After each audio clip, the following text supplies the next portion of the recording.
Well, I thought it was just a good compete. I mean, I don't think, I'd never introduce a negative. Both teams, you could almost feel a little bit of a tension on in terms of how they move the puck.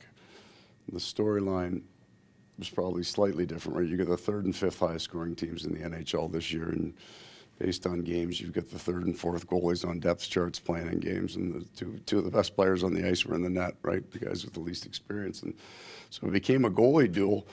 God, we had a bunch of chances, and Anthony Duclair alone that we couldn't make go, and there's the same, but a lot of that was the goaltending. Both guys made big saves, got across the net, and then in scrambles found pucks.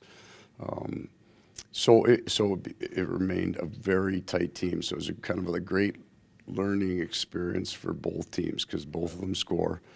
They're not renowned for the defensive play, and at the end of the game, it was a 2-1. A lot of big saves, but also a lot of big blocks for you guys. Would you like just a sacrifice being out there? Yeah, it becomes natural at this time, right? The guys are really keen and aware of the danger of every puck, and that's what's great about these games. Is every single play is dangerous. Every puck that gets knocked down and goes the other way can create a problem for the other team, and it really is the greatest part about our sport is the tension that's built in tight games. You got two goaltenders out there, and they're just wired, and they're pulling them out, making great saves, and then, you feel you have control of the game, but there's almost no momentum in a 2-1 game, right? You can have the puck and you can have the play, but it's one chance against that evens it. Coach, you got the 2 points that you needed. How important is it now that you control your own destiny? It's a good feeling coming to the rink, right? You don't have to. You feel in control of something, and you're on a bit of a roll, so you feel good. You're watching the scoreboard differently, right? We're not watching it during the game; we're checking it after. So it's a good feeling to be in charge. And I know you haven't watched the game tape yet, but how much do you think you're going to like watching the defensive effort that was there? It looked like you didn't give them a whole lot of space inside, a lot of shots outside. Yeah, we were strong inside, and that would be a theme for our last 4 games, and that was true even in Toronto. Even though we were good in front of our own net, we had lots of commitment to that. So I think you're seeing a balance from our forwards, understanding that they're not in our end of the ice trying to create a breakaway. They're just trying to kill the play. So we've been better and harder net front, which was a challenge for us. First Toronto loss, that's why we lost that game, and then we've gotten stronger with it. And is that something that's just gotten stronger over the year, or is it just Yeah, because we've seen it a little bit in ways, but yeah, it seemed like it was. I think you get down to the important part of the year, and everybody's willing to sacrifice individual stats, all the things, how they're playing, those kind of things don't matter. You wouldn't have 2 bad shifts, nobody cares. The third one's got to be right. So the hard parts that you've been selling as important here now come natural. When you've got 8 games left and you've lost 4 in a row, you know what direction this thing is going.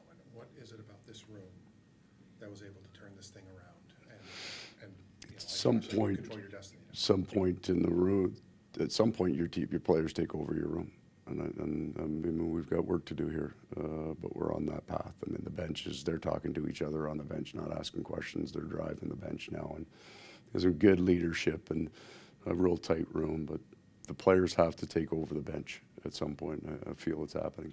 What a wave of emotion and momentum, correct? I mean, Ottawa, the season's over, right? And now here we are. So funny, isn't that the truth? We played so darn well in Ottawa. It was one of our best games here, physical. Still the picture of Barkov banging the glass out on a hit. We were right in so many ways. The disappointing was our effort wasn't the same the next night, and then they rallied. I mean, Anton Lundell's been a pretty big difference maker all around during this. Yeah.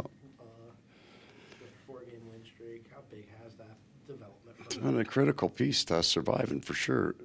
They lose Sam Bennett. That you just tough to lose top 2 centermen in the league, and he's come in, produced, but that line they've got's got, I don't know, about 112 goals on them, and I can't get Barkov out there, and you get extended shifts, you get come off power plays, and it can't be that line every time the play's against them. And there were stretches of the game where the Lundell line for me took over that role and were very, very responsible. You just got, for me, Anton's kind of matching A2 and Matthew's play now. He fits with them now. He's driving hard. He's doing all the right things with the puck. But he looks as mature as his 2 wingers do now, and Lusty's developed into a real strong winger. So it's a good line. When you're chasing teams in the wild card standings, obviously the motivation's clear. When you're now the team being chased at the top of it, how do you keep that edge? There's not enough separation. I mean, we're running neck and neck is the way it feels. We don't have a lead here. We're just the finish line, full-on sprint as hard as you can. Feels like we're running side by each, and the push will come right to the end. Thanks, Thank you, guys. guys. Thank you.